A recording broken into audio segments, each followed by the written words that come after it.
আজকে তো আমাদের বাড়িতে পুঁটি মাছ আসেনি। এই পুঁটি মাছ এলো কোত্থেকে? লতিকাদের বাড়িতে আজ কাজের মেয়েটা আসেনি, ওগুলো কাটতে দিয়ে গেছে। ওর নাকি আজ ঠাকুর এসেছে, সে নাকি পুঁটি মাছ খেতে খুব ভালোবাসে। এদিকে তোমার অসুস্থ ছেলে খিদের জ্বালায় কাঁদছে, আর তুমি লতুর ঠাকুরপোকে পুঁটি মাছ খাওয়ানোর জন্য। সব কথাতে এভাবে হেসো না তো। ওঠো ওঠো বলছি। তুই তো লতুকে চিনিস, এসে যদি দেখে মাছ কাটা হয়নি। সে আমি বুঝবো, তুমি হাত ধুয়ে ছেলের কাছে যাও। না ছোট, আমি কেটেই যাব। তোমার অসুস্থ ছেলে দিব্যি বর্দি, এর পরেও যদি তুমি একটা মাছও বটিতে ছোঁয়াও, তাহলে তুমি জানবে তোমার ছেলের গলায় বটি বসালে। এ তুই কে দিবি দিলি ছোট? ওঠো ওঠো বলছি, এসো।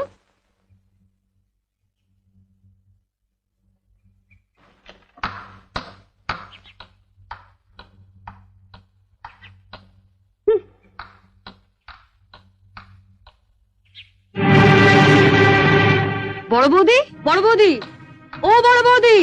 বড় বৌদিকে কেন? দরকার আছে। কি দরকার আগে আমাকে বলো। তোমায় কেন বলবো?